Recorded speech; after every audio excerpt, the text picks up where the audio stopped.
갈라디아 3장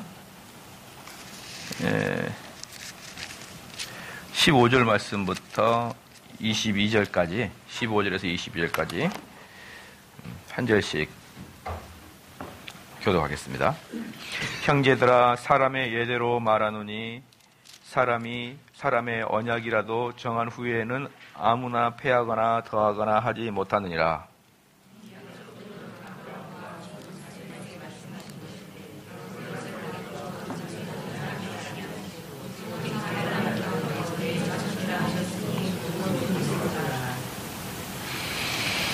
내가 이것을 말하노니 하나님의 미리 정하신 언약을 430년 후에 생긴 율법이 없이 하지 못하여 그 약속을 헛되게 하지 못하리라.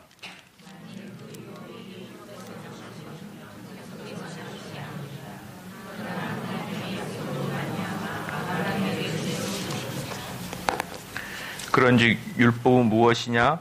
범법함을 인하여 더한 것이라. 천사들로 말미암아 중보의 손을 빌어 베푸신 것인데 약속하신 자손이 오시기까지 있을 것이라.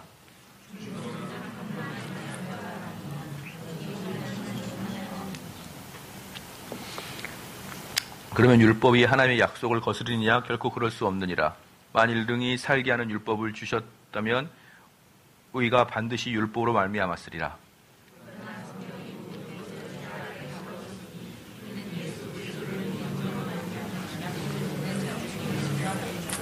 예, 잠시 복습하면 15절에 보니까 어때요? 15절에 사람들도 약속을 하면 잘 어기지 않는데 어찌 하나님께서 언약을 맺고 그것을 중도에 폐지할 수 있겠느냐 이 말이에요. 이것은 유대인들이 뭐라고 이야기했기 때문에 그 전에는 은혜 언약으로 구원할 수 있어도 율법이 온 이후에는 바뀌었지 않겠느냐. 그러면 율법을 왜 줬겠느냐? 이렇게 유대인들이 이제 공격을 하니까 이제 바울이 이야기하기를 사람도 한 번 약속하면 쉽게 약속을 처리하지 못하는데 신실하신 하나님이 어떻게 약속을 변경하겠느냐? 그게 말이 되느냐? 그런 분은 뭐 되느냐? 그게 바로 15절이에요. 형제들아 사람의 예대로 말하니 사람의 예대로가 뭐예요? 사람을 예로 들어보겠다 이 말이에요. 사람의 언약이라도 정한 후에는 아무나 패하거나 더하거나 하지 못하지 않느냐 이 말이죠. 그다음에 16절에 이 약속을 아브라함과 그 자손에게 말하여 하신 것인데 여럿을 가리켜 그 자손들이 하지 아니하고 오직 하나를 가리켜 그 자손이라 하셨으니 곧 그리스도라. 어떻습니까? 후손 이렇게 이야기한다 그랬죠. 창세기 보면 후손들이라고 하지 않고 후손 단수를 썼지 않느냐. 그러니까 너희들처럼 여럿을 지금 이야기하고 있는 게 아니야. 너희들이 아브라함의 자손이라고 떠들어도 되지만 너희들을 아브라함의 자손이라고 언약을 맺는 게 아니라 단수 하나를 아브라함의 자손이라고 하지 않았느냐. 이제 이렇게 이야기한 것이죠. 오직 하나를 가리켜 내 자손이라 하셨으니 곧 그리스도다. 그분이 예수 그리스도다 이 말이에요. 내가 이것을 말하노니 하나님의 미리 정하신 언약을 430년 후에 생긴 율법이 없이 하지 못하여 그 약속을 헛되게 하지 못하리라. 언약은 먼저 나왔고 율법은 나중에 나왔는데 그 나중에 나온 언약이 율법이 앞에 언약을 다시 원상복귀 제로화하지 못한다. 이제 그 얘기예요. 18절 말씀에 만일 유업이 율법에서 난 것이면 약속에서 난 것이 아니라 그러나 하나님의 약속을 말미암아 아브라함에게 은혜로 주신 것이라. 이것까지 이제 했고 이제 오늘 이제 19절 말씀 보겠습니다. 19절. 그런즉 율법이 무엇이냐? 범법함을 인하여 더한 것이라. 천사들로 말미암아 중보의 손을 빌어 베푸신 것인데 약속하신 자손이 오시기까지 있을 것이라. 그렇죠? 자, 그럼 중재인들이 열등합니다. 중재인들이 열등해요. 왜냐 그러면 율법은 누구와 누구와의 관계였죠? 누가 누구에게 율법을 준 거죠? 시작. 율법은 천사가 줬어요. 천사가. 자, 봅시다. 율법은 천사가 모세에게 준 거예요. 그렇죠? 언약은 누가 누구에게 준 거죠? 하나님이 누구에게? 그렇지. 하나님이 예수 그리스도에게. 훨씬 크지 않느냐 이 말이에요. 훨씬 크지 않느냐. 도표로 보면 금방 알 수 있죠. 훨씬 크지 않느냐. 이 벌써 이 준 주체가 전혀 달라요. 예, 그 수준이. 그런데 어떻게 이 율법이 언약을 없이 하겠느냐. 율법이 와서 언약을 폐지시키겠느냐? 말이 안 된다, 이 말. 말이 안 된다. 히브리서 2장 2절 볼까요? 히브리서 2장 2절.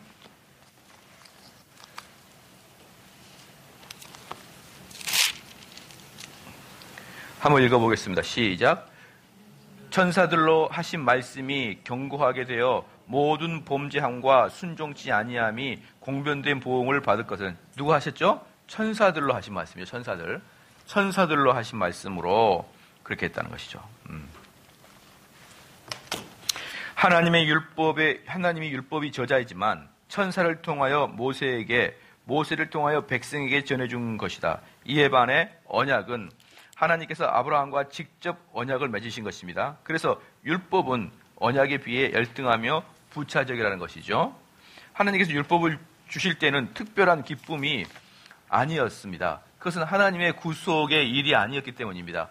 하지만 하나님께서 구원에 대해서 말씀하실 때에는 개인의 관계를 원하십니다. 개인의 관계를 원하십니다. 잠언 23장 26절에 한번 써봅시다. 하나님께서는 개인의 마음을 원하신다. 하나님은 우리의 마음을 원하신다. 네.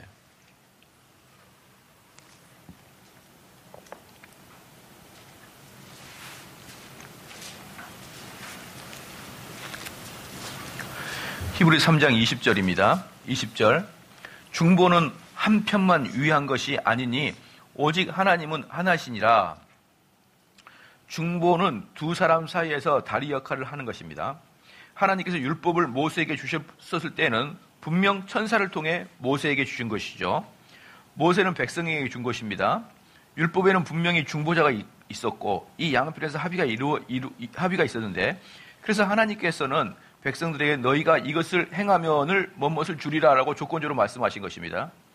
율법은 양쪽 동의가 필요한 것이다. 그래서 합의를 한 사람들은 모두 법을 지켜야만 합의가 이루어지는 것입니다. 되셨죠? 그러나 바울은 언약은 중보자가 필요치 않다고 했습니다. 그 이유는 언약은 사실 아브라함과 상관이 없기 때문이에요. 잘 아시죠, 이제? 하나님께서는 주권적으로 아브라함을 찾아오셔서 아브라함에게 구원을 이루어 주셨어요. 그래서 언약은 율법에 비해 우월한 것이죠. 그러니까 언약은 하나님 스스로 언약을 체결하잖아요. 아브라함은 그냥 구경꾼에 불과하지 않습니까? 근데 그걸 좀 더 하나님 한 분이 언약을 체결했는데 그걸 깊이 보면은 하나님과 후손 단수 한 명, 하나님과 예수 그리스도의 언약의 체결이란 말이에요. 거기서 아브라함은 그냥 관망한 분이었죠. 관망한 사람. 그러니까 이 언약의 체결은 율법을 수여한, 즉 천사하고 모세가 수여한 것과 비교할 수 없다. 네. 그러면요, 봐보십시오. 이 천사가 모세에게 준 것은 언약이에요. 서로 합의를 이루어야 돼, 합의를. 합의를 이루어야 되는데 합의를 이룬다는 건 뭐냐면 조건절이에요. 내가 만만 뭐뭐 하면 이 조건절이 돼야만 율법이 성사가 되는 거예요. 그렇죠? 근데 은혜 언약은 어때요? 은혜는 조건절이 아니죠. 왜 조건절이 아닙니까? 하나님과 예수 그리스도의 언약이기 때문에 인간이 무엇을 하면 이게 필요 없는 거예요. 자, 아시겠죠? 여러분이 아시겠다. 여러분이 이게 별거 아닌 것 같지만 사람들은 처음에는 언약과 뭣도 구별 못한다? 율법도 구별 못해요. 언약과 율법 자체를 구별을 잘 못한단 말이에요.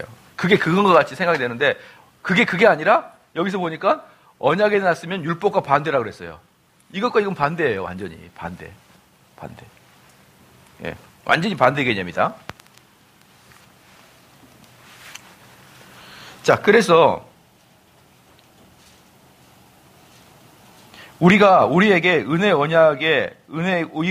언약이 생명과 같은 이유는 내가 믿음이 약해 넘어지더라도 하나님께서는 분명 은혜의 언약을 자신과 하셨기 때문에 그 언약을 지키시지 못하시기 때문에 내가 연약할지라도 하나님의 언약은 확증될 것이다. 그러니까 여기서 보면은 율법, 천사가 모세에게 준 율법은 보편적인 종교에서 다 나타나요. 보편적인 종교나 윤리에서는 이 율법은 형태가 나타나는데 언약의 형태는 오직 기독교만 나타나는 것이죠. 그래서 은혜 언약이라 그러고 그것이 기독교의 아주 독특한 특징이다라고 여러분이 볼 수가 있는 것이죠. 셋째, 완수가 열등합니다. 완수가. 그러니까 첫 번째는 어떤 거 열등합니까? 중보자가 열등하다. 중보자가 열등하다. 두 번째는 완수가 열등하다. 19절에 좀 더 보면요. 그럼 율법은 무엇이냐? 범법함을 인하여 더한 것이라 했죠. 자, 율법은 뭐라 그랬어요? 범법함을 인해서, 범법. 그러면 율법은 범법함을 이해하기 때문에 율법을 많이 지키면은, 그 공로가 인정이 됩니까? 안 됩니까? 율법을 많이 지키면 율법을 그 지킨 것에 대한 공로가 인정이 돼야 안 돼요? 안 되는 거예요. 왜냐 그러면은 나는 지금까지 살면서 한 번도 도적질 하지 않았다. 뭐 어쩌라는 거야. 그건 율법을 잘 지킨 거잖아요. 단지 율법은 뭐예요? 도적질 할 때 그때야 드디어 범법 할 때 나타나는 거예요. 범법 할 때. 범법 안 할 때는 그러니까 율법은 뭐냐 그러면 이게 땅이 제로 베이스라 그러면 아래로는 가는데 절대 위로는 못 가는 거예요. 그러니까 쉽게 말하면 국가도 보면은요. 이 국가를 부강하게 하는 것은 사법부가 아니죠. 국가를 부강하게 하는 것은 경제잖아요. 경제는 플러스 요인이 산업을 산출시키지만 사법부는 아무리 말아도 경제활동을 안 하잖아요. 돈을 더 많이 벌어주지 않잖아요. 맞죠? 그것처럼 진짜 중요한 것은 우리가 진보하는 것이고 플러스가 되는 것이거든요. 그런데 모든 법은 성경에 말하는 율법도 마찬가지지만 국가의 법도 플러스를 정진시켜주는 게 아니에요. 그래서 많은 사람들이 똑똑한 사람이 다 이렇게 사법부로 가고 그게 국가에 아주 문제다라고 이야기한 게 뭐냐면 이 국가는 어떻게 되는 거예요? 정말 뭐가 된다? 발전을 해야 되는데 그 발전을 하기 위해서는 경제가 가장 먼저 치고 나가야 되는 것이고 그 경제가 치고 나갈 수 있도록 법이 제도화를 시켜줘야 되는 것이죠. 그래야 되는데 이 성경도 똑같아요. 율법은 여러분이 아무리 지켜도 칭찬 들을지 않아요.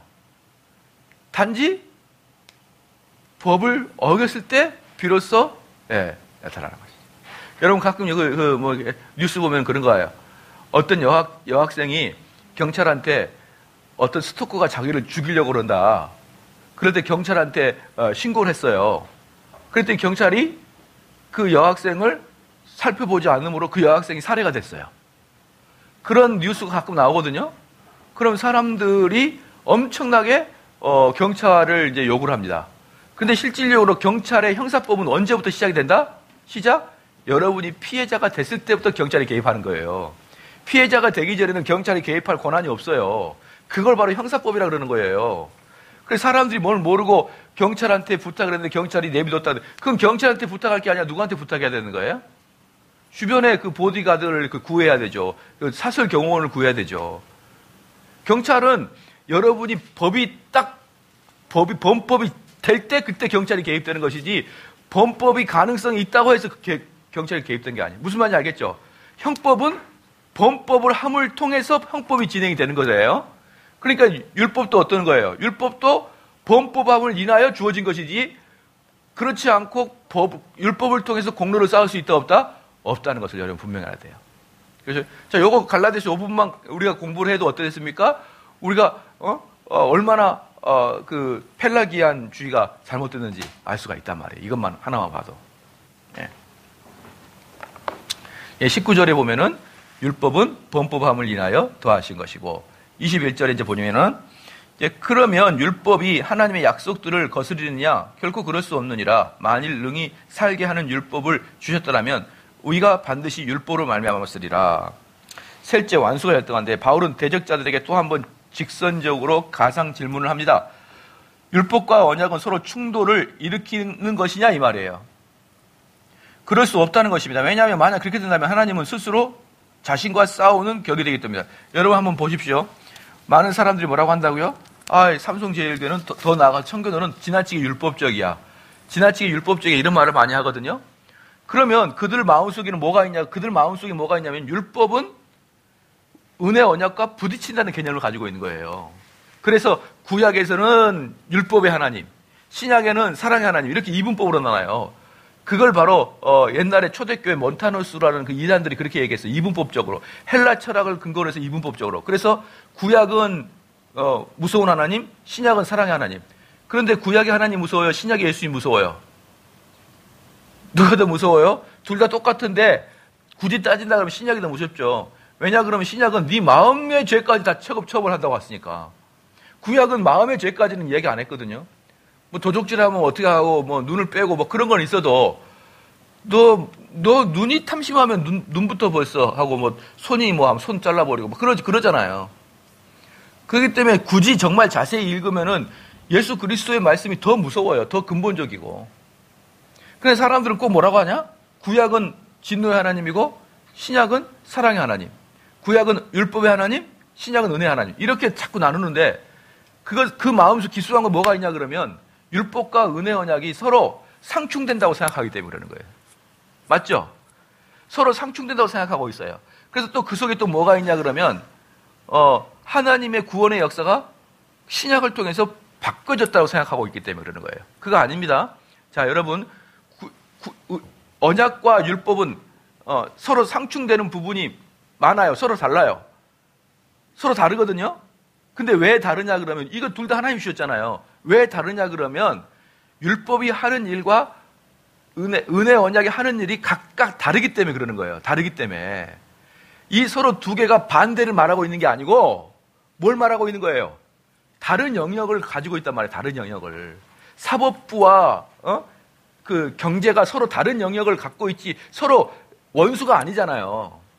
맞습니까? 안 맞습니까? 그런데 사법부의 그 지식을 가지고 경제를 다루면 안 되듯이 경제의 지식으로 사법부를 다루면 안 되듯이 서로 다른 고유한 영역이 있는 거예요. 서로 맡은 부분이 있단 말이에요. 그러니까 경제를 발전시키기 위해서 이 사법부가 필요 없다. 이건 말도 안 되잖아요. 그렇죠? 마찬가지로 은혜 언약을 강조하기 위해서 율법을 필요 없다. 그러면 말이 됩니까? 안 됩니까? 안 되는 거예요. 안 돼. 예, 휴지 좀 주세요. 예. 그래서 됐습니다. 예, 됐어요. 예, 이렇게 물티슈가 이렇게 물티슈가 성령의 은혜를 받지 못해 바짝바짝 말라놨어요. 촉촉한 눈물이 없어 물티슈에. 참, 우리 아끼지도 않고 이게 아주 흉악해요. 물티슈는 물이 없으면 습 빨아들이는 휴지도 좀 있어야 될 것 같아요. 물티슈의 용도는 빨아들이는 게 아니에요. 이 물티슈의 용도와 이 티슈의 용도 다르단 말이에요. 서로 부딪히는 게 아니라고. 자기의 영역이 따로 있다고 이게. 감사합니다. 되셨죠? 그래서 지금 여기 보면은 21절에 이게 정확하게 바울이 이야기한 거예요. 사람들이 그때도 지금도 똑같아요. 그럼 율법이 필요 없냐? 뭐 은혜 언약이면 되겠네. 오직 믿는다 그럼 되겠네. 그러니까 바울이 하는 말이 그게 말이 되느냐? 21절. 그러면 율법이 하나님의 약속을 거스리느냐 이 말이에요. 율법 하나님이 안 주셨느냐? 그럼 율법이 하나님이 주셨는데 악한 거냐 이 말이야. 결코 그럴 수 없느니라. 만일 능히 살게 하시는 율법을 주셨다면, 그러니까 율법은 뭐라는 거예요? 율법은 살리는 기능이 아니라는 거예요. 만약에 살리게 하는 기능이 율법 안에 있으면 율법으로 만족할 수 있지만 율법은 살리는 기능이 아니다 이 말이에요. 그렇죠? 주셨느니라. 그럼 살리는 기능은 누가 살리는 겁니까? 은혜가 살리는 거예요. 은혜.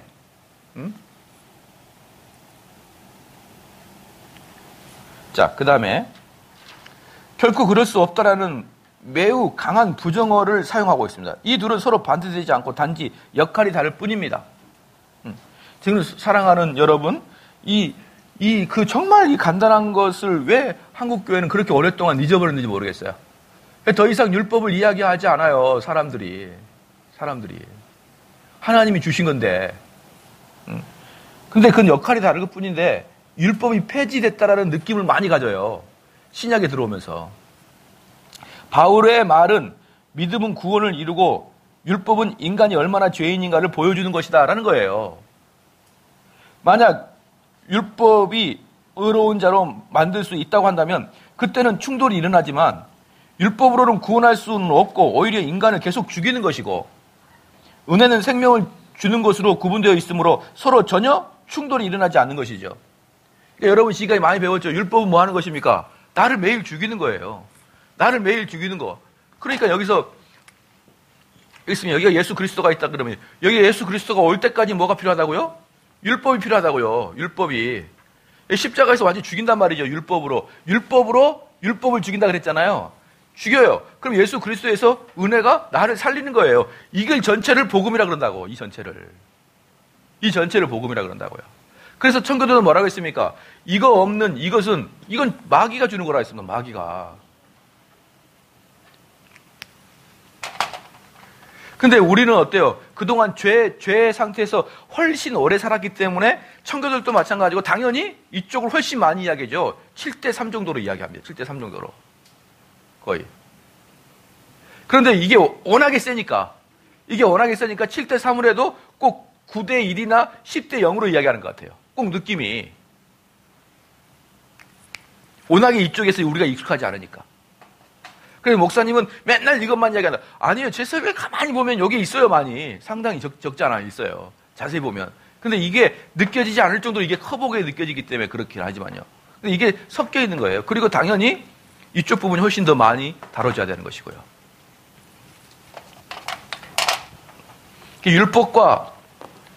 율법의 목적은 뭐다? 여기 이제 21절에 완수. 이 율법이 완수하는 일이 뭐다? 사람을 죽이는 일이에요. 복음이 완수하는 일이 뭐다?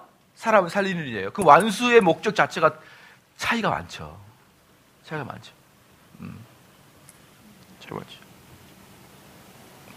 로마서 7장 9절 보겠습니다. 로마서 7장 9절.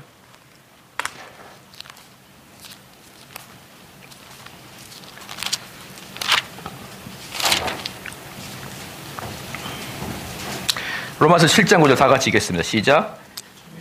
전에 법을 깨닫지 못할 때에는 내가 살았더니 계명의 이름에 죄는 살아가다 죽었다. 어디든지 율법의 기능을 죽이는 걸로 다 나타나고 있어요. 죽이는 걸로. 예정 알겠지? 그러니까 하나님 말씀으로 너 내면의 양심을, 너의 인격을 죽이고, 인격이 아니래. 너의 죄를 죽이고, 너의 그 펄떡거리는 자아를 죽이는 것은 어때? 성경적이지, 그죠? 성경적이잖아요. 알겠지, 예정아? 목사님이 나만 미워해. 그러면 안 되는 거예요. 아셨죠? 너만 미워하는 게 다 미워한다. 알겠죠? 다 미워하는 거예요. 그 속에 죄가 있으니까. 죄가 있는 거니까. 어떤 분들은 내가 몇 년을 들어봤는데 결국은 목사님 설교를 내가 못 받아들이겠다. 이런 분들은 너무 안타까워요. 그래서 왜 이걸 이렇게 잘 못 깨닫는지 모르겠어요. 그 목사님 설교에 내가 더 이상 못 받아들이겠다. 그렇게 하면 안 되죠. 자기가 회개해야죠. 회개. 못 받아들이는 모습을. 바울의 이야기하고 전혀 제가 어땠습니까? 그 성경이 원하는 대로 복음을 전하는데 그렇잖아요. 그냥 제가 여러분께 말씀드리지만 이제 그렇다고 막 찾아내려고 하지 말고 그런 것도 하지 말고 문제는 뭐냐 그러면 항상 하는 말이 목사님이 하는 말씀은 틀린 게 없는데 그냥 싫다 이런 말 많이 하죠. 그런 말 들어봤나요? 안 들어봤나요? 그게 바로 이 말이에요. 틀린 게 없으면 그냥 받아들이면 돼요. 그냥. 근데 틀린 게 없다. 근데 싫다. 그럼 뭐예요? 자기가 틀렸다는 거예요. 자기가. 옛날에 지금은 우리 교회 안 다니지만 옛날에 아현동에 있을 때 어떤 권사님이 저한테 그랬어요. 정 목사는 말은 참 잘해. 그래서 제가 그랬죠. 목사가 말이라 잘해야죠. 뭘 또 잘하면 되겠어요. 말이라 잘하면 되지 뭐. 웬만해서는 틀린 걸 잘 찾아내지 못해요. 웬만해서는.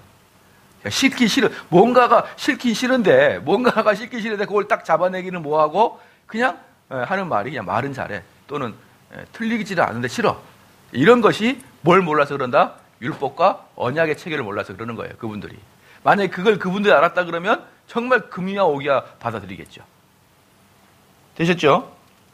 그래서 로마서 7장 9절에 뭐라 그래요? 율법은 생명을 주는 것이 아니라 죽이는 역할을 한다. 씁시다. 율법은 생명을 주는 것이 아니라 죽이는 역할을 한다. 이게 율법의 역할이다.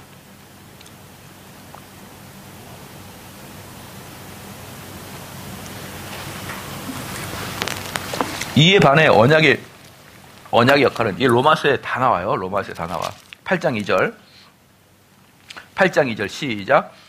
이는 그리스도 예수 안에 있는 생명의 성령의 법이 죄와 사망의 법에서 너를 해방하였음이라. 자, 그러면 이 언약의 역할은 뭡니까? 죄와 사망에서 구원함이에요. 그러니까 우리를 구원을 이끄는 것은 어떤 게 이끌죠? 은혜 언약이 구원을 이끌어요. 은혜 언약이.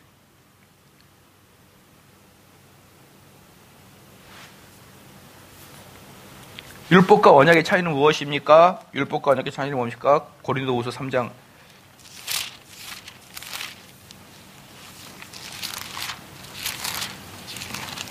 고린도후서 3장 6절 말씀, 고린도후서 3장 6절 말씀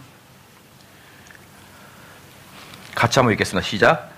저가 또 우리로 새 언약의 일꾼 되기에 만족해 하셨으니 의문으로 하지 아니하고 오직 영으로 함이니 의문은 죽이는 것이요 영을 살리는 것이라. 의문은 뭡니까? 의문은 율법을 가리켜요. 율법을 가리킵니다. 그러니까 여기서 뭐라고 합니까? 저가 우리에게 새 언약의 일꾼 되기에 만족하셨으니 의문으로 하지 아니하고, 즉 율법으로 하지 아니하고 오직 영으로 함이니, 율법은 뭐 하는 것이에요? 죽이는 것이고 영은 살리는 것이다. 예. 지난번에도 말씀드렸지만 봐라, 율법은 우리를 죽이지 않느냐, 우리는 살아나야 되니까 율법 더 이상 얘기하지 마, 이렇게 이상하게 나가는 거예요. 예, 그렇게 나가는 경우가 거의 대부분이다. 예. 이제 이게 일반 평신도들이 이렇게 생각하면 그래도 귀여운데, 목사님들이 이렇게 생각하면 답이 없는 거예요. 목사님들이 이렇게 생각하면 답이 없어요. 그러니까 어떤 목사님이 그러잖아요. 정 목사님의 설교의 특징은 그렇게 강하게 설교하는 것이고, 나는 포용하고 안아주는 설교합니다. 그건 무엇의 차이입니다? 설교의 달란트의 차이입니다. 이렇게 이야기하는 사람에게 내가 뭐라고 했다고요? 그건 달란트가 아닙니다. 그것은 목사님이 복을 몰라서 그러는 거예요. 라고 했다가 쫓김을 당했죠. 그 사람은 자기가 그걸 달란트, 그래서 내가 그랬어요. 이렇게 설교하는 게 제 본성과 같을 거라고 생각하냐고 제가 그랬어요. 저는 원래 재밌게 하는 게 저의 주특기였다고, 지금까지. 예. 저는 지금까지 재밌게 설교하는 게 주특기예요. 여기 우리 강수영 집사가 있는데, 강수영 집사가 옛날에 처녀 때 설교 들을 때 깔깔깔깔 거리고 맨날 설교 기억나죠? 강수영 집사님. 예. 유머 콘서트를 방문케 했었어요. 개그 콘서트를 방문케 했었다고. 그냥 여기저기서 웃고 난리였었어요, 제가 설교할 때. 근데 그게 아니라는 것을 제가 알고 나서부터는 제가 바뀐 거지, 저의 본성이 그걸 원했던 건 아니란 말이에요. 그런데 그분이, 그런 분들이 목사님은 원래 이렇게 하는 것이 목사님의 달란트라는 거죠. 제가 말하고 있는 건 그건 나의 개인적인 달란트가 아니라 그건 복음을 전하는 자의 모습은 이래야 된다는 것이죠. 알겠죠? 어떤 저기 대전 쪽에 사는 그 웃기는 목사님 있잖아요. 그 목사님이 뭐라 그러냐면, 지금처럼 어려운 이 시대, 입술을 좀 합죽하시더라고. 지금처럼 어려운 이 시대에 많은 교인들이 통쾌하고 웃을 때까지 자기 설교를 하겠다는 거야.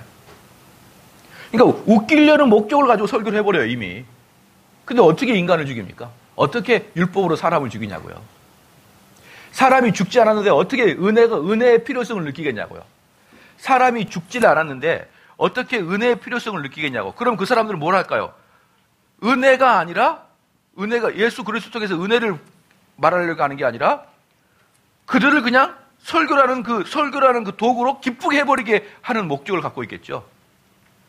은혜를 추구하는 게 아니라 듣고 순간 기쁘게 하겠죠. 그런 걸 보고 있으면, 제가 이걸 목회 초창기 때, 전도사 때, 이제 목사가 막 됐을 때, 이걸 몰랐을 때는, 그 사람들이 참 능력이 있다라고 생각했었어요.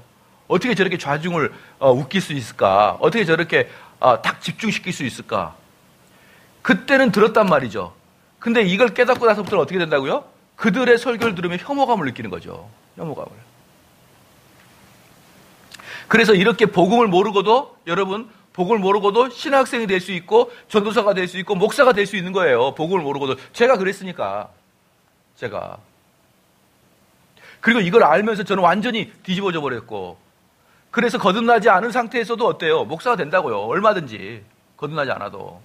no problem이에요, no problem. 목사가 되는데 거듭남을 확인한 과정은 하나도 없어요. 하나도. 그냥 신학교 들어와서 신학교 들어가면 뭐 거룩한 것이나 있을 것 같아요? 학교랑 똑같아요. 일반 대학교랑 똑같아요. 레포트, 좀 보자. 나 좀 보여주라. 막 이러고 했었고, 내 숙제 안 했다. 이러고, 밤새도록 숙제하면서 눈에 눈물 나도록 숙제하고, 그리고 겨우겨우 헐떡거리면서 졸업하는 거예요. 그 졸업하고 나서면 목사 댁에서 강도사 시험 봐요. 강도사 시험 보면은 공부만 잘하면 돼요. 강도사 시험 합격 누가 하냐? 공부 잘하면 합격하고 떨어지면 공부 못하면 떨어지는 거예요. 거듭난과 상관없다니까요. 아무런 뭡니까? 뭐예요? 거듭남을 체크할 수 있는 시스템 자체가 한국 교회는 아무것도 없어요. 당연히 목사도 거듭남 체크 안 하죠. 장로 안 하죠. 안수집사 안 하죠. 새신자 졸업할 때 안 하죠. 아무것도 거듭남 체크 안 해요. 여러분. 아시겠죠? 그러면은 강대상에 설교할 때 불신자가 설교할 수 있다 없다? 있다. 많다 적다. 많다. 왜 많다? 이 구원에 대한 규례도 모르니까. 어거스틴이 뭐라고 했습니까? 그 펠라기우스와 논쟁하지 않았던 이유가 뭐예요? 네가 거듭나지 않아서 내 은혜 논리를 모르는 거야. 거듭난 사람은 내가 뭔 말하지 다 알아. 자연스럽게. 저도 똑같아요. 목사님이 거듭나지 않으니까 이걸 모르는 거예요. 거듭나면은 율법으로 내가 죽임받고 은혜로 내가 살림받는다는 것을 다 알죠. 그럼 그 거듭남의 사역을 하기 위해서 목사님들은 계속 성도들을 율법으로 그들을 죽여 십자가 앞으로 끌고 가야 될 거 아니에요. 그렇죠? 근데 그게 없잖아요. 그게. 율법으로 사람을 죽이고 그래서 그런 사역하는 분들이 없잖아요. 거의. 그러니까 제 눈에는 다 불신자로 보이는 거예요. 저들이. 통합이고 합동이고 뭐 이단이고 간에 제 눈에는 다 이단으로 보여요. 그들이. 아무것도 안 하는 울리는 깽가리와 같다 그 말이에요. 지난번에도 제가 말씀드렸지만 어디 가가지고 목사님들이 저한테 이렇게 그 말이 되냐 막 대항하고 그래서 제가 다 성경으로 이때 일단 이야기한 다음에 마지막에 그랬다니까요. 목사님의 교회에서 수가성 여인 같은 사람 나오냐고. 안 나오지 않냐고. 솔직히 말해보자고. 여기 있는 목사님들 그런 사람 누가 있냐고 그러니까 한마디도 대답을 못해요. 한마디도. 빌립보 간수와 같은 사람이 지금 당신네들 교회에서 나타나고 있습니까? 한마디 대답도 못해요. 그럼 어떻게 그들이 거듭난 거에 대해서 목사님들이 책임질 겁니까? 한마디 대답도 못한다고요. 제가 만약에 총회 가서 해볼까요? 누가 손 들고, 우리는 안 그러는데 몇 명이 있을 것 같아요. 총회 수천 명의 목사님 앉혀놓고 해도. 말 같은 소리를 하자, 이거. 말 같은 소리. 네? 말 같은 소리를 하자. 교단이 교단이 중요한 게 딱 하나 있어요. 뭡니까? 취업하는데 좋아요, 취업하는데. 전도서 나오면은, 큰 교단이면은 들어가기 장소가 많거든요. 들어갈 교회가. 왜? 의대들이 병상이 많으면 병원이 크면은 의대가 높아지잖아요. 의대가. 카톨릭 대학교는 연대보다는 훨씬 떨어지지만 의과대는 연대랑 비슷하잖아요. 왜 그럴까요? 병상수가 많아서 그러는 거예요. 그게 교단이에요. 교단. 교단은 교회가 많으면 높아지는 거예요. 그래서 취업할 때가 많으니까.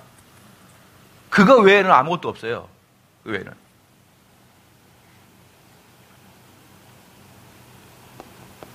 자, 로마서 7장 24절, 25절. 로마서 7장 24절.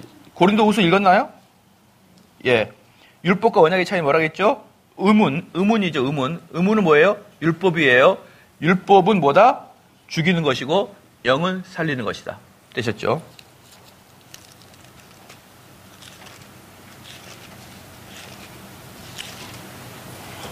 그래서 막 이런저런 세미나 가보면은 막 정말 듣기 싫어요, 이제는. 그런, 못 모를 때는 막 쫓아다니면서, 막 대단하신, 유명하신 교수님 하니까, 좋다 했는데, 나중에 복음을 딱 알고 보니까, 구원과는 별로 관계도 없는 이야기들을 그렇게 세미나를 많이 하더라고요. 그거 할 일이 있으면 차라리 집에 앉아가지고 율법으로 목사 자신의 속에 있는 죄를 죽이고 있는, 예? 그래서 존 오웬이 말했던 죄 죽임의 교리, 죄를 죽이고 앉아있는 논리, 이걸 하고 있어야죠. 돌아다니는 것보다는. 로마서 7장 24절 25절. 7장 24, 25절 시작. 오라 나는 공고한 사람이로다. 이 사망의 몸에서 누가 나를 건져내랴. 우리 주 예수 그리스도로 말미암아 하나님께 감사하리로다. 그런즉 내 자신이 마음으로는 하나님의 법을 육신으로는 죄의 법을 섬기노라. 이거 한번 써봅시다. 율법의 역할은 율법은 나를 한탄하게 한다. 율법은 나를 한탄하게 한다.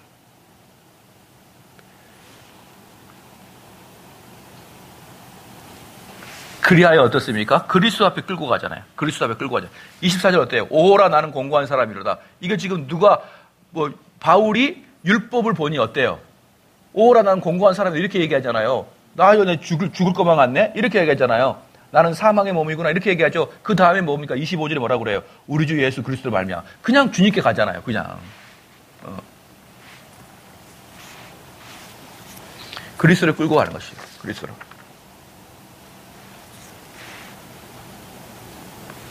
이 두 군데는 뭐가 없다? 충돌이 없다. 충돌이. 아무 충돌이 없어요. 자기의 역할이 다를 뿐이에요.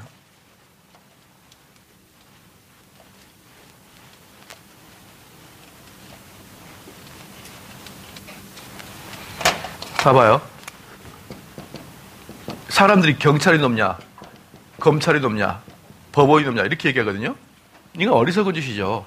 구역이 달라요. 경찰은 수사를 하고 검찰은 기소를 하고 얘는 재판하는 거예요. 재판을.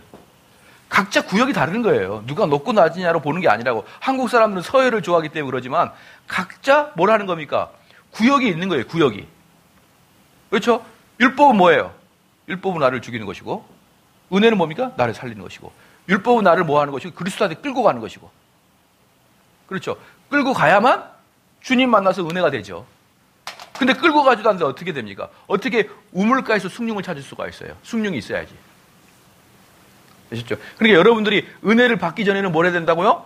여러분이 얼마나 사망의 몸에 갇혀 있느냐를 깨달아야만 은혜를 구하게 된단 말이에요. 은혜를. 그래서 바울의 결론입니다. 다시 갈라디아 3장 22절 보겠습니다. 바울 3장 22절. 3장 22절. 다 같이 한번 읽겠습니다. 시작. 그러나 성경이 모든 것을 죄 아래 가두었으니 이는 예수 그리스도를 믿음으로 말미암은 약속을 믿는 자들에게 주려. 아주 명문적으로 막 그냥 아주 명문적으로 한 문장으로 아주 정확하게 딱 나타나잖아요. 여러분 삼위일체 교리는요. 한 문장으로 정확하게 나타나는 교리가 없어요. 삼위일체 교리는. 아시겠어요? 근데 구원론은 확실하게 한 문장이 있잖아요. 뭐라고? 여기에 성경이 모든 것을 죄 아래 가두었으니. 성경을 보면 여러분이 뭐 돼야 된다고요? 성경은 여러분을 죄 아래 가두어야 된다. 알겠죠? 그래서 여기서 아까 의문이죠. 의문. 의문은 율법인데 왜 율법이라 안 하고 의문이라고 그랬을까요? 의문은 써놨다 이거야. 써놨다. 문서화해야 했다 이 말이에요. 되셨죠? 의문은 여러분을 뭐 한다 그랬죠? 죽인다 했잖아요. 의문은 죽인다 그랬잖아요. 근데 왜 율법이라고 하지 않고 의문이라고 했냐면 써놨다라고 표현하기 때문에 의문이라고 그런 거예요. 아시겠죠? 그러니까 써놨다 뭐예요? 성경이에요. 성경. 그러니까 성경을 여러분이 읽으면 어떻게 되는 거예요? 시작? 죽는 거야. 죽는 거 내가. 죽는 것이고 여러분 살리는 게 뭡니까? 영이 살린다 그랬잖아요. 영이. 그러니까 여러분이 성경을 읽어서 살아가는 게 아니라니까요. 성경을 읽으면서 죽고 그리고 은혜를 구하면서 은혜가 여러분을 살리는 거라고요. 은혜가. 근데 오늘 갈라디아 3장 22절에 아주 정확하게 한 문구로 그냥 그러나 성경이 모든 것을 죄 아래 가두었으니. 그러니까 여러분이 성경을 읽으면은 범사의 죄인이 돼야 되는 거예요. 범사에 여러분이 감옥에 갇히는 거예요. 성경을 읽으면. 성경은 와, 성경을 읽으니까 참 좋다. 이렇게 하지 말고 성경을 읽으니까 졸린다. 이렇게 하지 말고 좀. 아니 죽는데 왜 졸려요? 사람들이 잠이 안 올 때 꼭 성경을 읽고 자라. 그러면 안 된다니까요. 그건 성경을 완전히 왜곡하고 있는 거예요. 성경은 여러분을 범사에 어쩐다? 죽이는 건데. 목사님 죽는 것처럼 잠들게 해서 그렇게 하지 말고요.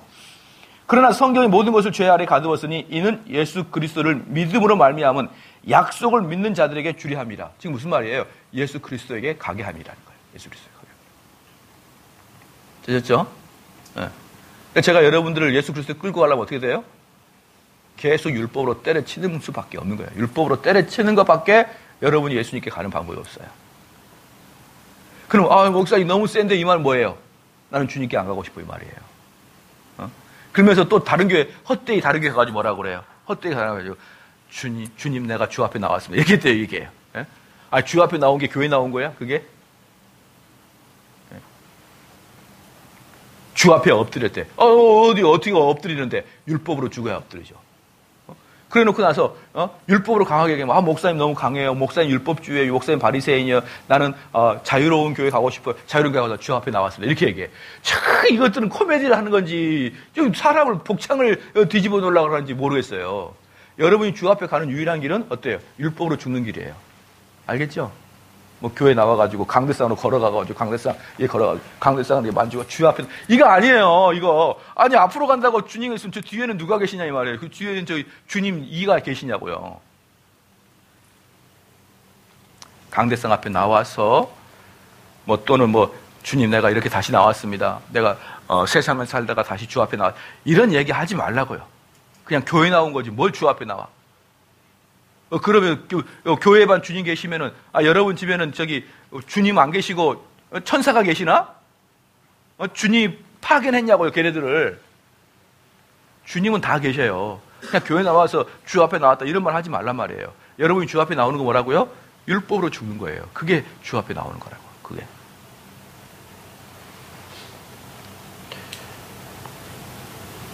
그래서 바울의 결론이 뭡니까? 로마서 3장 22절에 갈라디아 3장 22절에 법은 모든 사람을 죄 아래 가두는 것이고 법은 모든 사람을 죄 아래 가두는 것이고 오직 그리스도에게 나가게 하는 것이다. 오직 그리스도에게 나가게 하는 것이다. 갈라디아서는 너무나 좋은 책이에요. 너무나. 그냥 구원론을 그냥 한 문장으로 구원론을 딱 이야기해 줘 버리니까 너무나 좋은 책이에요. 근데 이 갈라디아서를 설교하면서 이 갈라디아 공부하면서 윤리 교훈이나 얻으려고 하고 앉아 있고 이 중요한 교훈, 기독론, 구원론을 잃어버리고 윤리나 배우려고 그래요. 뒤에 보면 윤리 딱 나오거든요. 뒤에 보면 어떻게 살 것인가. 그거나 봐요. 그거나. 율법은 죄 범한 자를 잡아 묶고 심판의 날까지 기다리게 하는 것입니다. 계속적으로 법으로 줘요. 괴롭게 하고 비통하게 하고 울부짖게 하려는 것이에요. 하나님의 은혜의 선물인 구원은 죄를 깨닫고 자신의 죄를 보는 자들에게만 허락하신 것입니다. 그러니까 어떤 분들도 그렇게 얘기해요. 정대원 목사님에게는 장점과 단점이 있다는 거예요. 물론 단점이 있겠죠. 근데 거기서 말하고 하는 단점이 뭔지 알겠죠? 정대원 목사님은 보듬어주고 포용한 게 부족하다고 하려고 하는 거예요. 보나 마나. 그게 아니라니까요. 저는 그걸 못해서 안 하는 게 아니라니까요. 다시 말씀드리지만 우리 목회자가 하는 것은 율법적인 사역밖에 없는 거예요. 왜? 은혜의 사역은 성령이 하시니까. 율법은 의문이라 그랬잖아요. 의문. 의문이라 그랬잖아요. 뭐라고요? 의문. 써 있는 것. 우리 살리는 것은 영이라 그랬잖아요. 그죠? 영은 성령이 하는 거잖아요. 살리는 것은. 우리는 의문을 하는 거예요. 의문 써 있는 걸. 그래서 바울이 디모데한테 배우고 익히라고 그랬잖아요. 뭘? 의문을 배우고 익히라고 율법을. 우리는 그 일을 하는 거예요. 그러면 성령께서 우리를 어때요? 살리시는 거라고. 그런데 이제 그렇게 우리 정대호 목사님은 다 좋은데 그렇게 좀 그게 부족하셔. 이렇게 말하는 분들은 아직까지도 율법과 복음의 구분을 정확하게 아직 못하고 있는 거예요. 은혜 구분을. 우리 목회자는 은혜의 사역에 들어갈 수 있는 자격이 없는 거예요, 사실. 네. 그럼 그렇게 된다면 제가 그럼 여러분의 구원을 선사하는 그런 성령이 되어버린 거죠. 그렇게 되면. 하나님의 은혜의 선물인 구원은 죄를 깨닫고 자신의 죄를 보는 자들에게만 허락하는 것입니다. 여기서 중요한 게 뭐니까? 만자예요, 만자. 오직 이 길은 한 가지 길밖에 없다.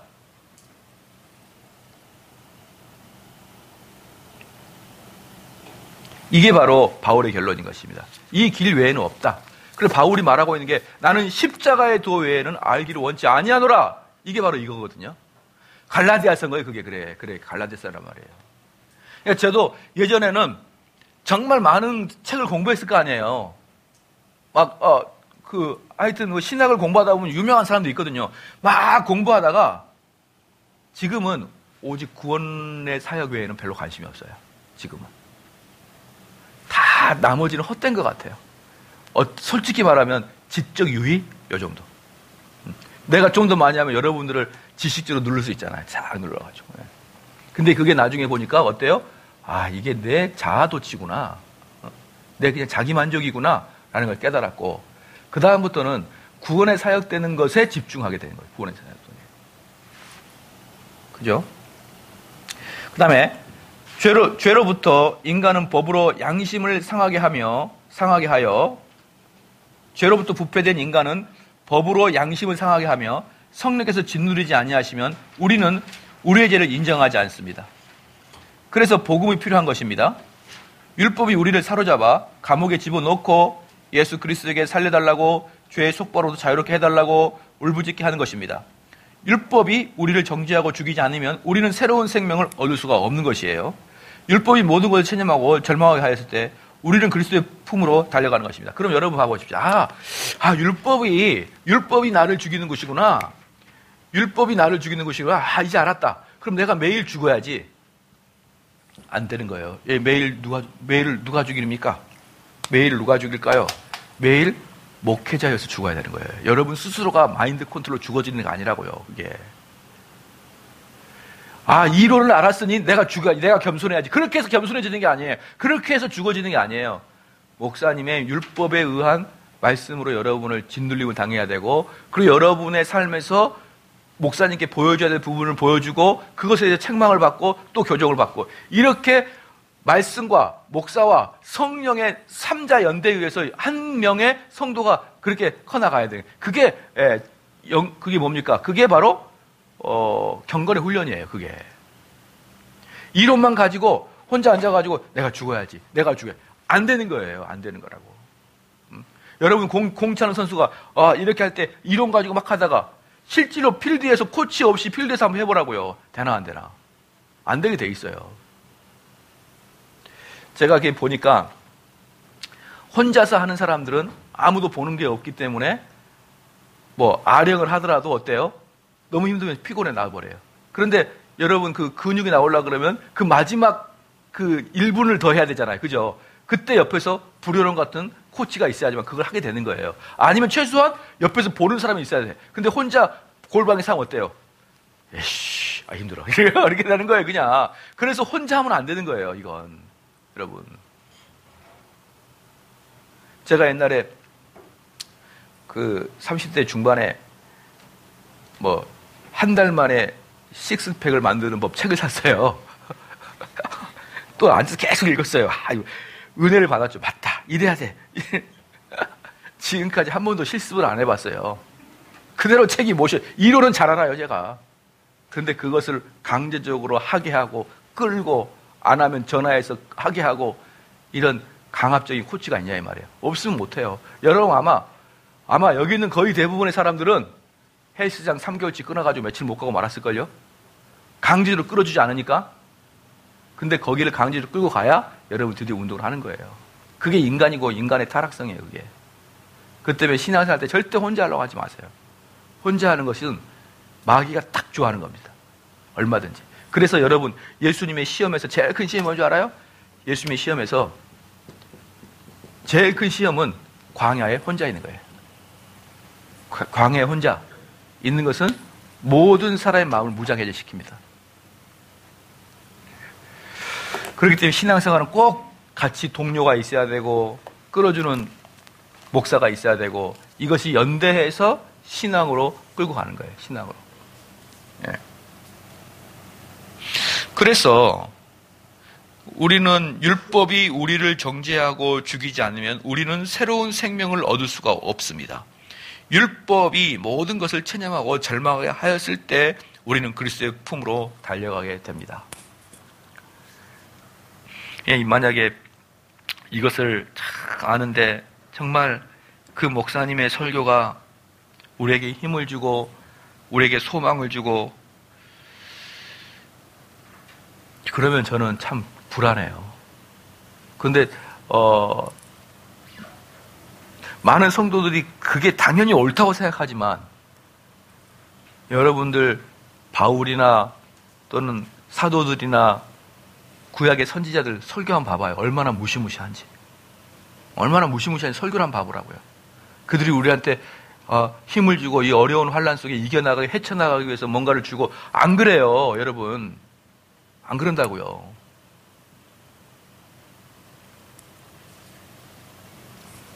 여러분 다 동의하시죠?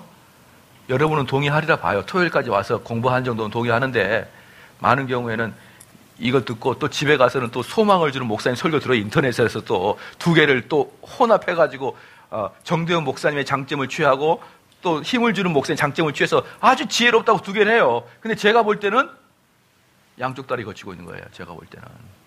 하더라도 둘 중에 하나만 하라. 갈라디아 3장 23절 29절 23절부터 29절까지 교독하시겠습니다. 한 절씩. 믿음이 오기 전에 우리가 율법 아래 매인바 되고 계시될 믿음의 때까지 갇혔느니라.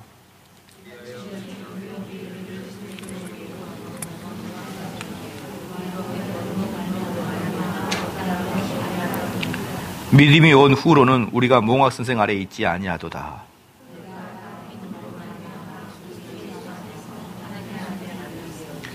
누구든지 그리스도와 합하여 세례를 받는 자는 그리스도로 옷 입었느니라.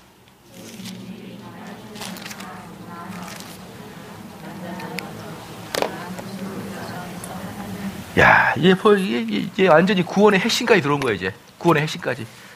여러분, 갈라디아서 이 3장을 읽을 때, 온몸에 막, 이렇게 닭살이 막 돌면서 이랬지 않아요? 그런 표정이 아니네, 가만히 보니까. 구원의 핵심까지 들어왔는데? 어떻게 이렇게 양심이 단단할 수가 있어요? 예. 예. 너무나 핵심까지 들어온 거예요, 너무나 핵심까지. 예. 율법에 속한 자냐, 그리스도에 속한 자냐. 자, 6절에서 13절까지는요, 여러분, 6절 13절까지는 6개의 구약 말씀을 가지고 논쟁하였거든요. 특별히 11절 같은 경우는 뭐였죠? 하박국서 2장 4절이죠. 인용한 것인데, 이게 사실 11절이 중심이에요. 또 하나님 앞에서 아무나 율법으로 말미암아 의롭게 되지 못할 것이 분명하느니 이는 의인이 믿음으로 말미암아 살리라 하였습니다. 이게 이제 3장의 핵심이거든요. 핵심. 이제 그 믿음으로 말미암아 사는 게 무엇이냐를 보여주는 거예요. 무엇으로 보여주는 것이냐 이런 것인데, 계속 읽겠습니다. 바울은 그들에게 너희가 믿고 알고 있는 너희 조상 아브라함도 믿음으로 칭의를 얻었다는 것을 밝혔어요. 그 이전에 밝혔죠. 3장에서. 이 주장은 매우 강한 논쟁이었다. 이유는 유대주의자들도 자신들이 아브라함을 대상 삼아 변증했기 때문에 그들의 주장은 아브라함도 할례를 받지 않으면 안 되었다는 것이었습니다. 그래서 다른 이방인들도 할례를 치르지 않으면 안 된다고 주장하는 것이었어요. 그러나 아브라함은 하나님께 의롭다함을 받은 후 14년 이후에 할례를 받았다라는 것이 바울의 주장이죠. 그래서 유대주의자들이 옳지 않다는 것을 입증하는 것입니다. 그러니까 지금 바울의 논쟁은 뭐예요? 입증하는 거예요. 저번에 말했지만 검사와 변호사의 논쟁, 누가 성경을 바로 입증하느냐? 그건 것이지 나는 내가 경험했는데요. 지난번에도 말씀드렸지만 정말 제가 그 일반 평신도랑 논쟁할 때는 괜찮아요. 근데 목사님들하고 논쟁할 때는 목사님, 그럼 내가 하고 있는 방언은 뭡니까? 이렇게 나가버리면요. 참, 야, 당신이 목사냐라고 말하고 싶어요. 내가 하고 있는 방언은 뭡니까? 그렇게 이야기하지 말라고. 그렇게 자기의 주관화 시켜서 논쟁하지 말라고요. 그럼 논쟁도 뭣도 아니죠. 성경 가지고 이야기하자는 거예요. 성경 가지고. 그럼 그들도 성경 가지고 방언을 이야기할 것이고 저도 성경 가지고 방언의 금지를 이야기할 거 아니에요. 그럼 결국 누가 맞는 거예요? 누가 더 성경적으로 합리적으로 해석하느냐가 맞는 거죠. 감정 싸움 할 거 없죠, 그러면. 감정 싸움이 뭐가 되는 거예요? 목사님, 그럼 내가 하고 있는 방언은 뭡니까? 라고 하면은 감정적으로 대답했으니까 저도 감정적으로 대답해요. 그거 쓸모없는 거예요. 이렇게 이야기하면 어때요? 서로 감정적 싸움이 되는 거죠. 그렇게 이야기하면 안 되죠. 성경을 가지고 그들은 분명히 방언할 수 있는 것을 성경적 근거로 했고요. 나도 너희가 방언하기를 원하노라. 이렇게 바울이 이야기했거든요. 나도 너희가 방언하기를 원하노라. 이렇게 얘기했거든요. 근데 그게 원어적으로 진짜 원하는 것인지 비아냥거린 것인지를 해석해보자고요. 해석해보자고. 그것은 비아냥거린 거예요. 비아냥거리는 거예요. 그러면서 뭐라고 합니까? 방언을 할지라도 사랑이 없으면 울리는 꽹과리라고 그 다음에 고린도전서 13장 이야기하잖아요. 응? 고린도전서 13장에 사랑이 없으면 모든 게 헛되다고 하면서 전후로 방언 얘기가 나와요. 그거 방언 진짜 바울이 말하는 방언을 추구하고 있는 것이냐? 택도 없는 소리예요. 개혁교회 입장에서는 봤을 때. 너희들이 그렇게 은사 자랑하고 방언 자랑하고 예언 자랑하면서 너희 교회 타락한 거 안 보이냐? 나도 니네들이 방언 받기를 원한다. 근데 집에 가서 해라. 이게 무슨 뜻입니까? 조용히 하라는 거예요. 조용히 하라. 그래, 예정아, 너 이렇게 하는 거예요. 너 돈 많아. 돈 많은데 다른 사람 상처 주지 말고 너 집에 가서 너 돈 혼자 써. 이게 뭐예요? 돈 많은 걸 지금 칭찬해주고 있는 게 아니잖아요. 근데 그 본문을 가지고 칭찬하게 들어, 칭찬으로. 야, 예정아, 나 네 돈 많은 건 나도 좋아. 근데 교회에서 돈 얘기하지 말고 네 집에 가서 돈 네 혼자 써. 이게 돈 벌으라고 한 얘기냐고요. 이게 돈 벌으라고 한 이야기냐고, 이게. 근데 예정이 가지고 봐봐. 우리 목사님이 집에 가서 쓰라고 좋대잖아. 너 예정아, 너 돈 많은 거 나도 좋아. 이만 봐라고. 바울이 좋아하잖아요. 그리고 그 집에 가 쓰라잖아요. 그러니까 교회에서는 돈 안 쓰고 집에 가서 돈 쓸래요. 이렇게 나면 바울이 어때요? 미쳐버려요, 바울이 그냥. 이 인간들이 귀가 왜 까마귀 귀냐? 바울이 그 고린도전서에서 이야기한 거 정확히 그거예요. 너 돈 많은 거 좋아. 나도 네 돈 많은 거 나 좋아. 좋게 생각해. 그 돈으로 교회도 섬겨. 근데 교회에서 이야기하지 말고 집에 가서 네 돈 써, 그거. 그걸 방언으로 바꿔봐요. 야, 방언? 그래, 니들 잘했다. 근데 이 교회 타락이 뭐니, 이게?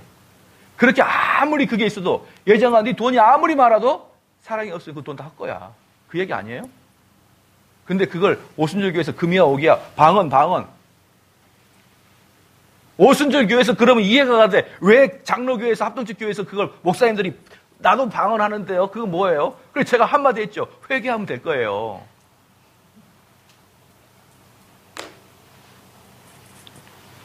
자기들이 얼마나 어리석은 짓을 하는지도 모르고 그냥 딱 하나만 더. 방언할 수도 있으면 예언할 수 있고, 그죠? 방언인데 예언이 없을 수가 없죠. 예언이 있으면 가서 어린이 잊어버린 미아 한번 찾아보라고요. 미아 어린 아이들 쓸데없는 거 예언하지 말고, 아무도 못 찾으려면서 찾아봐. 보여지나? 북으로 가라 그러는 거 같은데 가보라고. 북에 뭐가 있는지. 북한 나오지, 북한. 예? 북 어디? 뭐 온다. 그분이 온다. 지금 뭐 하는 거예요, 그게? 교회 앉아가지고. 일절 그런 것에 여러분 관심도 갖지 말고, 그렇게 말하는 사람 무조건 여러분 저거 다 주관적인 신앙이라고 생각하면 돼요. 객관적인 신앙이 어디 있습니까? 그게? 객관적인 신앙은 성경 해석해내는 거예요. 지금 제가 여러분께 가르쳐준 게 객관적인 신앙이란 말이에요. 제가 언제 처음부터 끝까지 내가 주님 만난 이야기 했나요? 지금 내가 주님 만난 이야기 했나? 바울도 자기가 3층전에 갔던 이야기도 안 합니다. 마지막에 아그리빠 왕 앞에서 자기를 변호할 때 한 번 이야기하죠. 사역하는 내내 자기가 다메섹에서 하나님 만났다 이야기 안 한다고요. 근데 무슨 놈의 교인들 중에 간증하는데 내가 그때 하나님 만났다 이런 이야기를 그렇게 쉽게 하냔 말이에요. 말 같지도 않은 소리하고 앉아있어, 정말.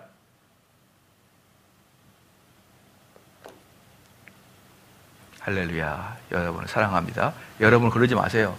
그냥 담백하게 살아요. 그냥 정직하게.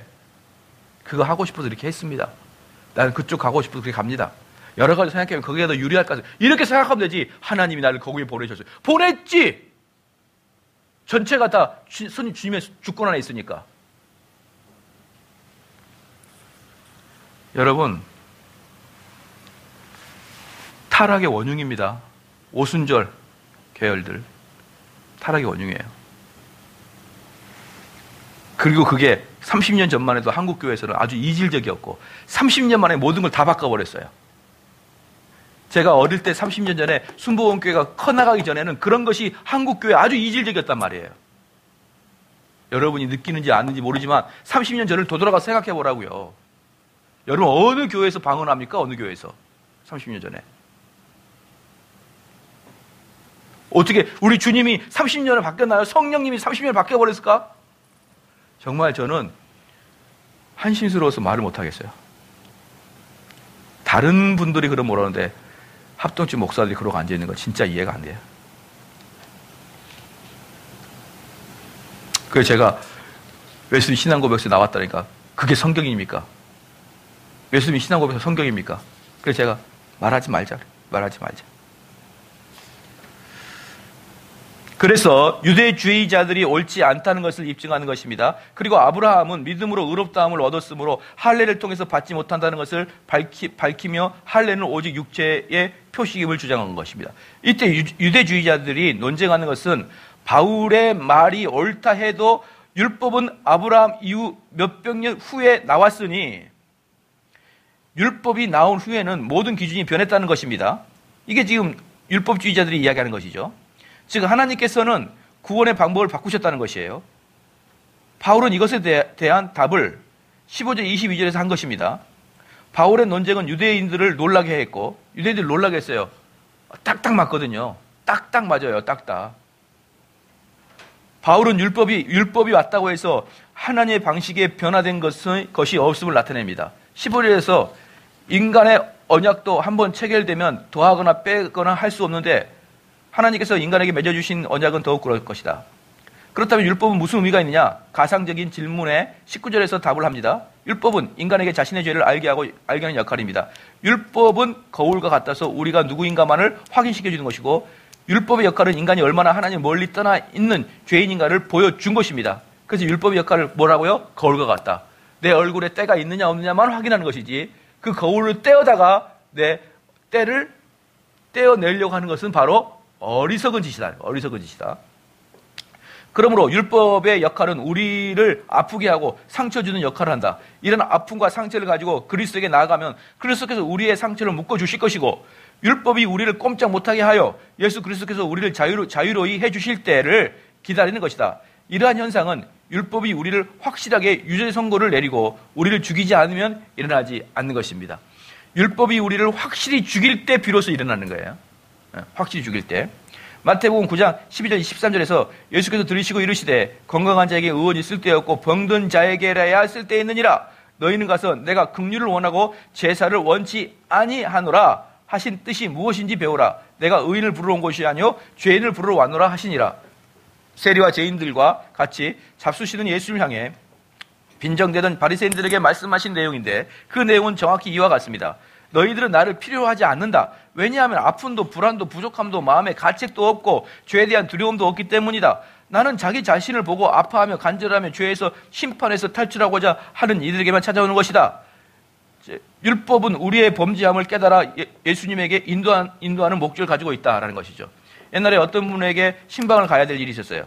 신방을 가야 되는데 그분이 이제 설교에 대해서 불만을 가지고 있었던 분이에요. 그래서 제가 얘기했어요. 신방을 가라고 그래서 제가 얘기했어요. 신방 안 갑니다. 왜 안 갑니까? 목사님이. 뭐라고 했었냐? 나를 목사로 존중해 주지 않으면 안 갑니다. 갈 필요가 전혀 없어요. 갈 필요가. 가서 뭐라 할까요? 그들은 제 가르침과 이 율법에 대한 해석에 대해서 동의하지 않은 사람에게 제가 가서 뭐라 할까요? 집사님 마음 많이 아팠어요? 제가 아직 젊어서 그래요. 좀 더 참아요. 완숙해지면 괜찮아요. 이 말 하라고 하는 거잖아. 이 말 하라고. 여러분, 자기가 정말 죄인인 걸 깨달아. 얼마나 비참한 존재인가 깨닫기 전에는 우리 주님의 복음이 아무 필요가 없는 거예요. 자기가 정말 심령에 찢김이 있는 자들에게만이 주님이 필요한 거예요.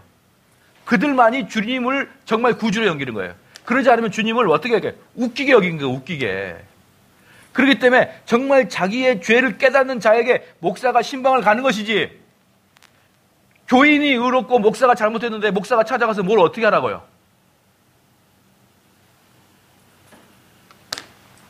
아시겠죠? 가끔 여러분들 중에, 여기 있는 분들 중에 이제 그런 분이 다 참다 떠난 분 계셔요. 그러면 꼭 목사님, 그분은 신방 한번 해야 되지 않겠습니까? 그분이 나한테 신방 오라 그래. 그분이 나한테 신방. 내 상처받았으니까 지금. 그분이 나한테 좀 신방 와가지고 죄송합니다 목사님. 그래라 그래죠. 뭐 좀 나이 드신 이제 우리 성도님들은 우리 목사님이 젊어서 그래. 안 젊었어요. 나도 이제. 생긴 거 봐. 젊었나 안 젊었나. 이미 맛이 가고 있어요. 이제. 눈도 안 보이고. 23절 29절 했죠. 이제 바울의 논쟁은 더 이제 들어가는 거예요. 바울의 논쟁은 더 들어갑니다. 바울은 계속해서 율법으로 인하여 행위와 언약으로 얻은 믿음을 대조시키고 있습니다. 언약의 믿음을 우리가 생각해야 할 것은 하나님께서 아브라함에게 구속주를 너에게로 나게 하겠다는 것입니다. 하나님께서는 아브라함에게 직접 약속하셨고 아브라함은 그것을 그냥 믿었습니다. 하나만 써봅시다. 이것이 하나님이 직접 만들어 놓으신 길이다. 이것이 하나님이 직접 만들어 놓으신 길이다.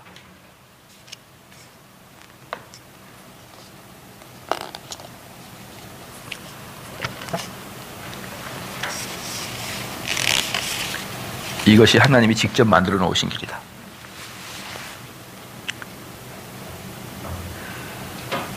이게 십자가의 도예요.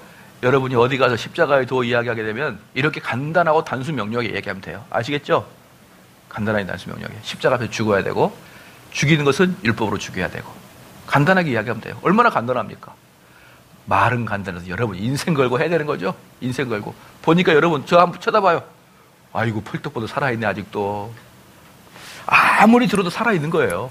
그럼 어때요? 또 찔리고 또 찔리고 그래야 되는 거예요. 죽을 때까지. 그럼 마지막 여러분 나중에 죽을 때 어때요? 십자가에 십자가래 전봇대 앞에 장동건처럼 찌르면 목사님 많이 먹었다 아닙니까? 또 죽어 또 죽어. 장동건처럼 죽어야죠. 많이 먹었다 아닙니까? 아니야 더 먹어야 돼. 그 말 하는 것도 아직 살아있는 거다 이놈아. 그렇게 될 때까지 율법으로 죽어야 돼. 여러분들 그 장동건 찔리는 사진을 탁 붙여놔요 여기다가. 십자가의 도, 전형적인 십자가의 도. 목사님 많이 먹었다 아닙니까? 네, 그거 볼 때마다 십자가의 도가 전 생각이 나요. 아, 저 어떻게 이렇게 복음적인 영화가 있을까? 이러면서. 네.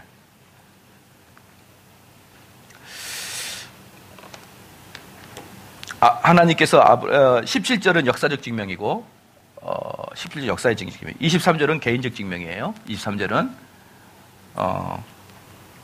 즉 자신의 경험한 것을 말한 것입니다. 믿음이 오기 전, 믿음이 오기 후. 23절이 믿음이 오기 전입니다. 23절 그다 써놔요. 성경책에다가.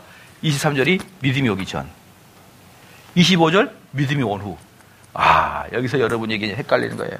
여기서 헷갈리는 거예요. 믿음이 오기 전에 23절이거든요. 근데 믿음이 온 후는 딱 하나밖에 없어요. 이게 제가 한번 물어볼게요. 그러면 이제 우리는 여기서 재밌는 게 뭐냐면 이게 어려운 거거든요. 이게 이제 우리가 율법으로 이렇게 십자가를 떨어지잖아요. 떨어지면 여기서 이제 이렇게 돼. 어떻게 이게 뭐예요? 구원이 이루어지는 거예요. 구원이. 예? 그 다음 믿음에 온 후, 그 되죠. 이게 믿음이 오기 전, 후인데, 요게 어때요? 아주 한 절밖에 없는 거예요. 한 절밖에. 왜 그러냐 그러면, 여기서 무슨 일이 벌어지는지는 여러분도 알 수도 없고 알 필요도 없는 거예요.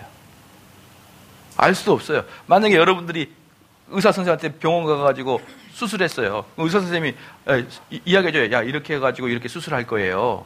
며칠 정도 아플 겁니다. 딱 수술을 이야기해주죠. 근데 여러분들이 수술 때까지 가잖아. 그 다음은 또 어때요? 잠자잖아요, 여러분. 잠자다 일어나면 어때요? 끝났잖아요.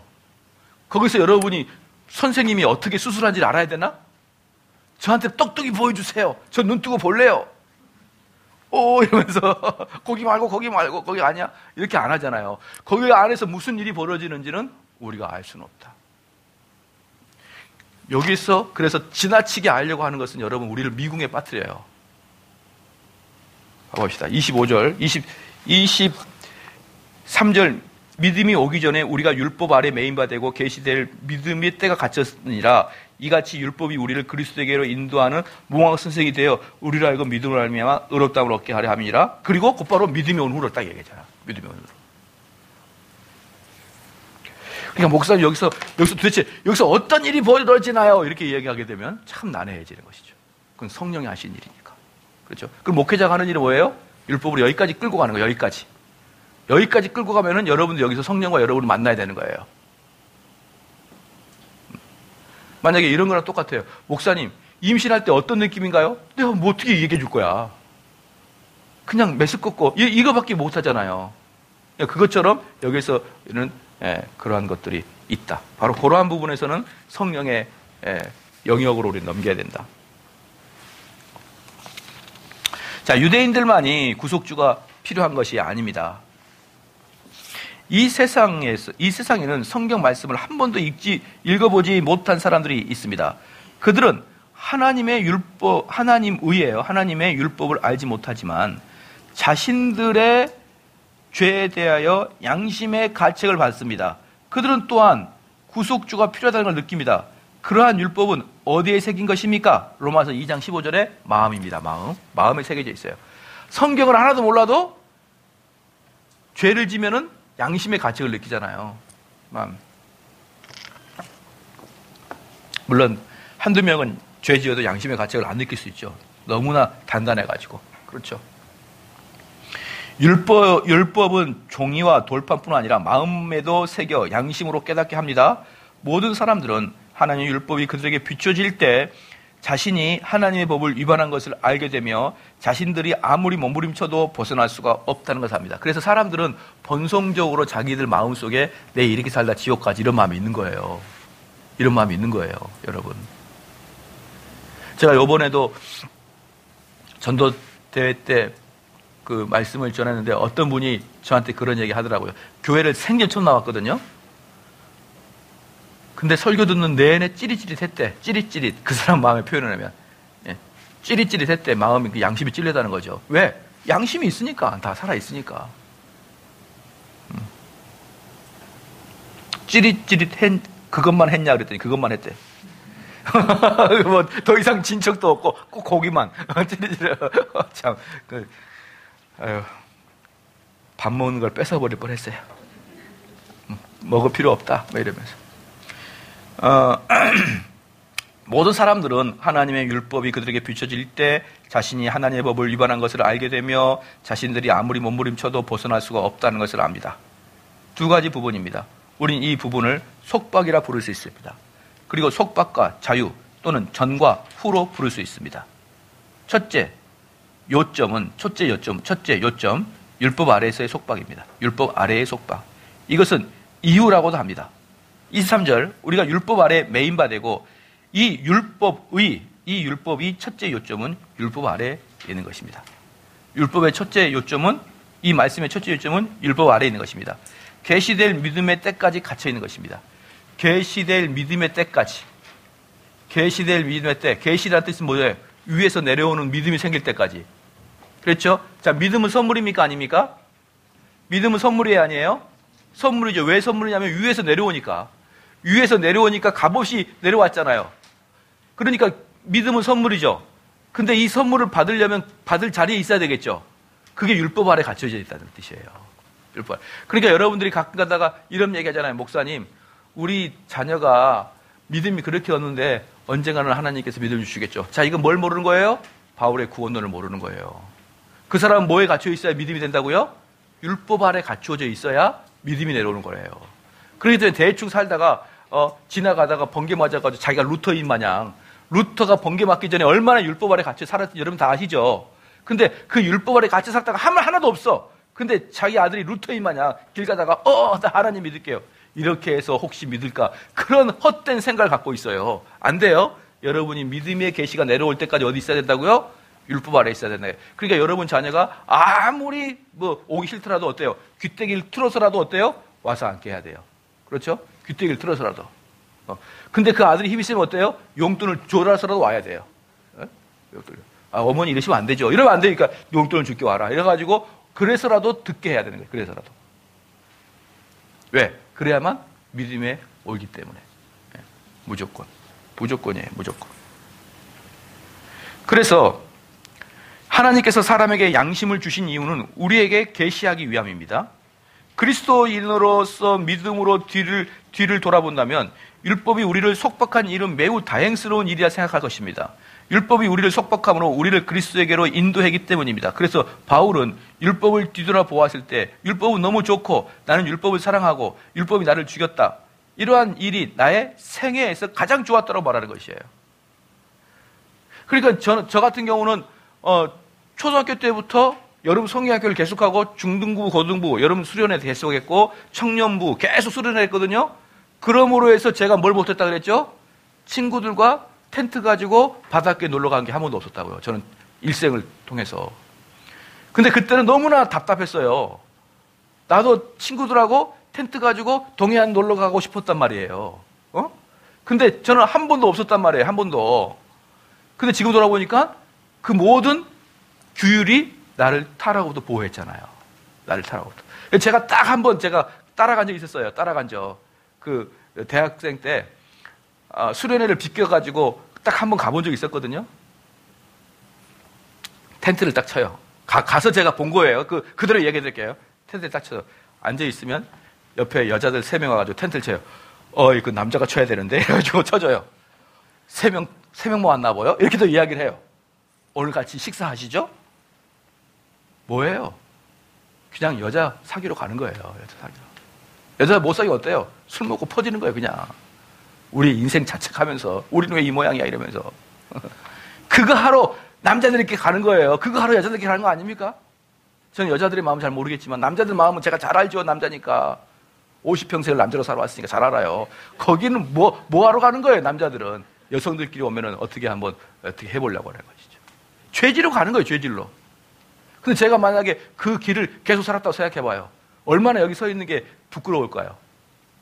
근데 저는 어때요? 그 체계가 어릴 때부터 정말 밖에 나가지 못하도록, 그때는 숨 막혔고 답답했지만 지금 돌아켜보니까 어때요? 나에게 복이었다는 거예요, 그게. 나에게 복. 그러니까 여러분 자녀들이 아빠, 나 그거 너무 힘들어. 그래도 하도록 해줘야 돼요. 그래도. 아시겠죠? 바울이 지금 이야기하는 게 뭡니까? 율법의 체계 아래 갇혔던 것이 그때는 몰랐는데 지금 돌이켜보니까 나를 그리스도에게 끌고 가는 그런 도구였으니 내가 얼마나 좋았냐, 이 말이에요. 내가 얼마나 좋았냐. 그게 바로 유대인들이 복이에요. 유대인들이 갖고 있는 복. 말씀을 맡았던 것. 말씀을 맡았던 게 유대인의 복이에요. 그랬죠? 로마서 7장을 보면 우리 모두는 율법으로 속박되어 있다고 합니다. 우리는 율법을 위반하였고 그 대가로 정죄를 받았습니다.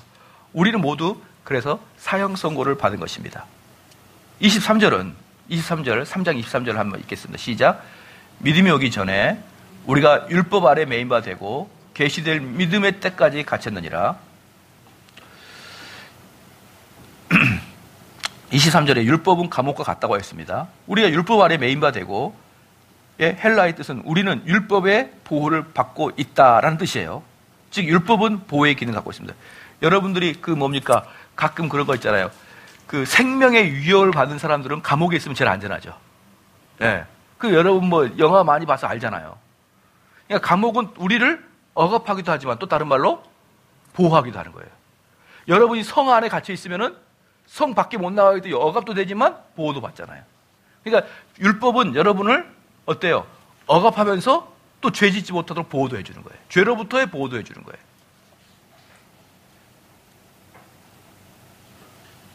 즉 율법은 보호의 기능을 갖는다. 그러니까 옆에다가 예컨대 성 하나 써면 돼요. 성은 우리를 보호하고 억압도 한다. 동시에 같이 한다. 이렇게 보면 되겠어요. 메인바 되고를 끼워 넣었다, 가두어 두었다. 이 동사의 의미는 율법이 우리를 감옥에 가두어 나갈 수 없게 만든다는 뜻입니다. 우리는 율법에 의해 죽음을 선고받고 받은 자들과 같이 통제되어 있다는 것입니다. 우리는 사형 선고를 받아 죽음을 기다리는 자들입니다. 죄의 사상을. 여러분이 죄를 지려면은 어때요? 죄를 지려고 하는 순간에 정대원 목사의 그 보이스로 그러면 안 돼! 이런 사람들이 있다고 저한테 얘기했거든요. 아주 미칠 것 같아요, 목사님. 뭔가를 좀 나쁜 짓 하려고 그러면 꼭 하나님 말씀이 목사님 목소리를 통해서 막 하면 안 돼! 막 이러는데 아주 기분이 안 좋아요. 이렇게 하는 사람들이 있는데 이게 율법이 여러분을 통제하고 있는 거예요. 죄를 지으면 어떤 벌을 받는다라는 이야기를 여러분이 계속 들으면 나중에는 죄 짓기가 싫어진다니까요. 죄 짓기가. 그게 바로 뭡니까? 우리를 통제하고 있다는 뜻이에요. 통제하고 있다. 우리는 사형 선고를 받아 죽음을 기다리는 사람들입니다. 죄의 삭은 사망인 것이죠. 율법이 우리에게 원하는 것은 무엇인가? 우리를 죽이는 것이고, 즉 사형 선고를 내리는 것입니다. 이런 자들은 그저 하나님의 자비 외에는 할 것이 아무것도 없습니다. 모든 사람은 믿음이 오기 전까지 율법 아래 갇혀 있는 상태입니다. 하나님의 허락하에 성령께서 그들에게 임하시면 죄에 대해 부끄럽고 아파할 것이며 자신의 모습이 너무 초라하고 죽을 수밖에 없음을 알고 하나님 앞에 울부짖어 살려달라고 할 것입니다. 오직 하나님의 은혜로 인도를 받아 거듭남을 얻고 의롭다함을 얻어 성화 속에서 자유함을 찾게 되는 것입니다. 그 어떤 인간의 선택이 아닌 오직 하나님의 은혜인 것입니다. 율법은 유대인들로 하여금 죄책감을 갖게 하는 것이며 무엇을 하든지 채울 수 없음을 깨닫게 하는 것입니다. 한번 그거 볼까요? 뭘 하든지 여러분을 만족함이 없게 하는 거예요. 뭘 하든지 만족함이 없게 한다. 알겠죠?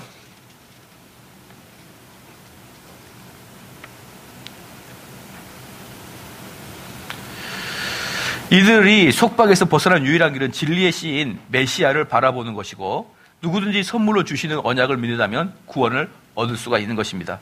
대부분의 유대인들은 이러한 진리를 믿지 못하고 율법에 갇혀 있게 됩니다. 그러나 이들은 온전히 율법을 지킬 수가 없습니다. 이러한 문제를 해결하기 위해 인간들은 스스로 전통으로 만들어 자신을 위로하는 것이죠. 이런 자들은 바리새인이라 부릅니다. 바리새인은 어떤 거냐면요, 율법을 지켜라, 이게 바리새인이 아니고, 여러분이 이 뜻을 정확히 알아야 됩니다. 바리새인은 율법을 지킬 수 없으니까 또 다른 전통을 만든 게 바리새인이에요. 또 다른 전통을 만들어 놓는 게 바리새인.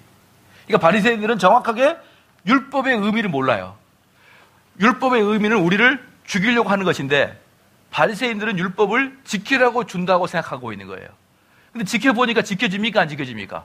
안 지켜지니까 두 번째 율법을 만든 게 그게 바로 탈무드예요. 요 정도는 지키는 것이죠. 그래서 자기들이 만든 법을 지켜서 그것을 하나하나 시정하는 것이죠. 그게 바로 바리새인인 것이죠. 그래서 하나님의 은혜를 구하기보다는 자신들이 다 된 자들과 같이 그들을 스스로 어렵다고 하는 것입니다. 잠깐 쉬었다.